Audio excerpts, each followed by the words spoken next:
Curry, a two-time regular season MVP.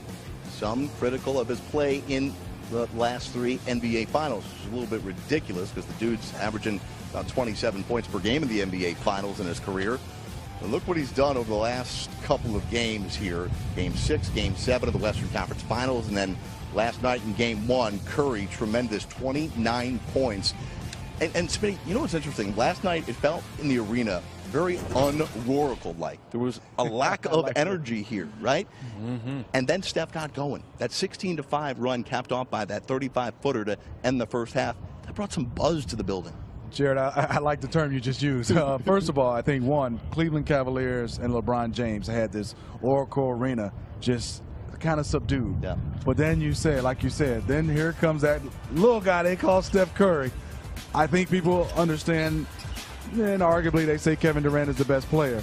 But this is the guy, I think, 3D, the way he plays fearless and the shot he takes and makes gets them going. And he had been subpar, Steph Curry.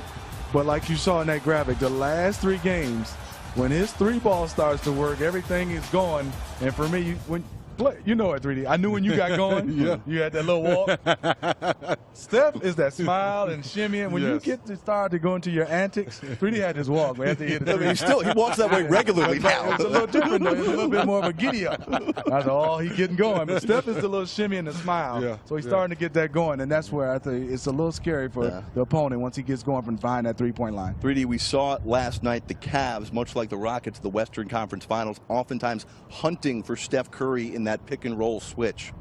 Yeah, it's been huge for Ty Lue the whole playoffs that he looks for a guard. Smitty did the same thing in the Eastern Conference Final with Terry Rozier. So now, obviously, he's looking on Steph Curry. So I will give Steph Curry a lot of credit. He is putting the fight up, putting the battle up. The question is, Smitty, can he continue to do that? So now what the Warriors are doing, when they know that's happening, you give Steph Curry a lot of credit. He's fighting, he's getting in there. And now they build the wall. So look at Looney, look at those guys spread their hands out to show more people, more hands in the driving lanes. And that's how you're trying to take LeBron out of rhythm. Now, how do you do that, Smitty, when a guy's got 51 points? You keep getting your hand in there. Looney knocks it out. You get out and run and get your transition game going. Same thing here. Now you got Kevin Durant. They're fighting, and you're trying to figure out when's LeBron going to drive, when's he going to look for the shooters, but now people come and show and help, and those are the few turnovers you get LeBron into. But this was the play we saying, show, get back to your man. Now Durant saying, I'm sticking with my man. Now you put pressure on George Hill to be the facilitator, to go make something happen. And what better yet? Draymond Green, one of the best defenders in our game on the weak side of the floor. You go help out, you get the big block, you get out and run, and that's when the Warriors are at their best, Smitty. 3D, fantastic breakdown. I think what you show right there to the people is so hard for Steph Curry, anybody, when LeBron James has the basketball and then there's a pick for him. But I think it's a little bit easier for the Warriors when LeBron's setting the pick and being able, that guy has to be aggressive, George Hill, to make that work. Guys, let's talk about Kevin Durant, who I think had a weird stat line last night. 26 points, 9 rebounds, 6 assists, and the surface looks pretty good. But Kevin Durant in the fourth quarter, 0 for 4 from the field. It continues a trend since the start of the Western Conference Finals. KD in the fourth quarter shooting just 27%. Smitty, he's 2 of 12 from 3-point territory in the fourth since, again, Game 1 of the Western Conference Finals. And you know what, Jared, in 3D, the first 13 outings in his playoffs, he was shooting over 50%. You start saying, ooh, this is scary for everybody. The last 5, he's down to 39%, and those numbers you said in the fourth quarter and basically in overtime, you call it crunch time.